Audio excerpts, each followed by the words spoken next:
All right, guys, how you feel about Kia? I found a Kia Niro that was under 40,000 down in San Antonio. So maybe I should put that in. Anyway, this is a Kia.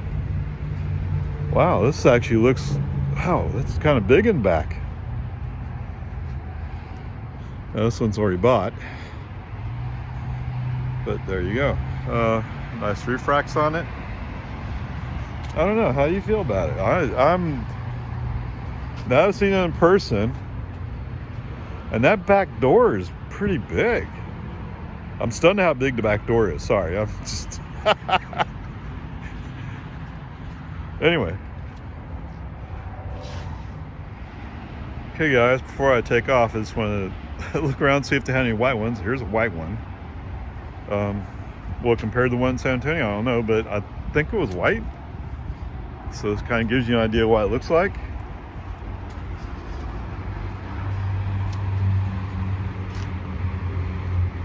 I like that they have the roof rails. It's kind of like what I had in my Jetta.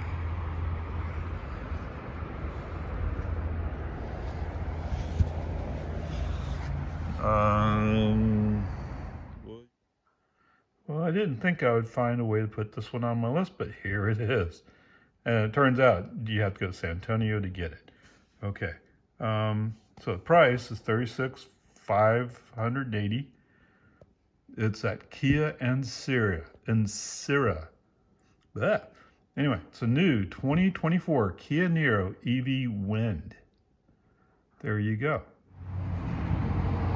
All right, so the question is, would this car work for commutes? And the answer is yes, I think so. I mean, it has plenty of range. It looks pretty comfortable. Since we have all the moisture in the air, all the windows are fogged up, so I can't tell you how good the inside is. But it looks like a reasonable, relatively inexpensive car. So yes, for commutes, yes. All right, so the question is, oh, it turned on the light. That's messing me up. Oops. That's not helping me either. Okay. Anyway, will it work as a four-seater? And I think the answer is yes, most definitely. I mean, I'm just looking at this back door. It's a big back door. I don't know, this may not come out at all. I barely see the seat. Okay. Just barely. Obviously, if you're going to buy one, you need to take a look at it, but this looks pretty decent. Okay, so the next question is, will it work as a road tripper? I think as a road tripper, yes, definitely. I mean, I haven't actually seen the back, but, well, that's the four-seater question. Now I'm talking about road trips, right? It has reasonable range. Now, it is stuck with CCS1, as I understand it. So your charging options are limited, at least from Austin to Houston or Dallas. But they are there. You can do it. If I remember right, Hyundai Kia have signed up to go to NACS. So actually, when they go to NACS, they'll have adapters. So you could do that too. Supercharger's not a problem. So there you go. So for road tripping, it's 253 miles of range. That's pretty reasonable. One thing to look out for is the heat pump is apparently optional. There you go. Okay, this one seemed to prove a little elusive, but here's what I have. A Kia Niro plug-in hybrid 2022. I'll also go back. Hyundai has the Kona, so we'll compare the two of them. But I think basically this is all good. It looks like there's some places where front overlap there might be. Oh, that's vehicle to pedestrian during the day. Uh-oh, whoops. And it seems like every car I looked at on this list just has either an A or an M for the car restraints. That's interesting.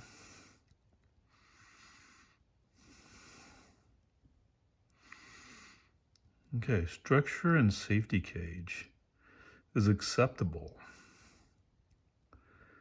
Yeah, why do I have a Tesla? Leg, foot, right.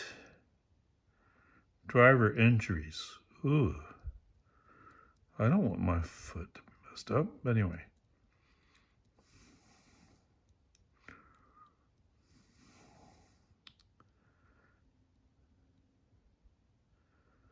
Overall evaluation, advanced. Oh, with optional equipment. Whoops. Okay. This does have more than the Bolt did, but the Bolt's an old car. And the Bolt's being discontinued, so there you go. The Hyundai Kona did perform a little bit better than this. So I feel comfortable saying that it's fairly safe. And there you go. I'll let you go look up IHS, or I haven't gone back and looked to see. I think there was another organization that also had similar data. But anyway, it's safe enough for a daily commuter. Okay, so for home charging, or AC charging, if you want to call it that, it can go up to 11 kilowatts, or kilowatt hours, actually. So that's, no, kilowatts. Anyway, whatever. That's pretty reasonable. That's reasonable home charging power, which means you could charge up in like 3 hours or so. DC charging. DC charging is limited to 77 kilowatts. That's not terrible, but it's not good either. So it's only so-so. The pack size is 64.8 kilowatt hours. The other note to make on this is it is currently using CCS1, at least in the United States. So you're going to be limited in the stations you can go to. Now, Hyundai Kia have signed up to go to NACS, which also includes bringing in the Tesla superchargers. Not all of them, just some of the version 3s, but that would make road tripping bearable. So if you were to buy this car today, you either you'll get an adapter or you'll have to buy an adapter, but either way, you'll have an adapter, you can go to Tesla and charge there. That would be okay. So 77 kilowatts is okay. What did I say was 64.8 kilowatt hours will get you fair distance, right? 160, let's say 160 miles, more or less, between charges. So that'd be pretty decent.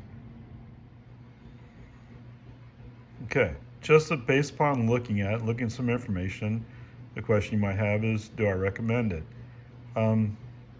It seems like a reasonable car, and I've seen some YouTube videos of people driving across country. Now, they're experts, if you want to call it that, at driving cross country, so they know how to plan for all the eventualities you get from things like Electrify America.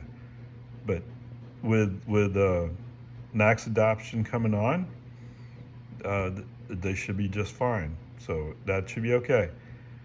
And this category is really low-priced car. Now, the other factor I would say is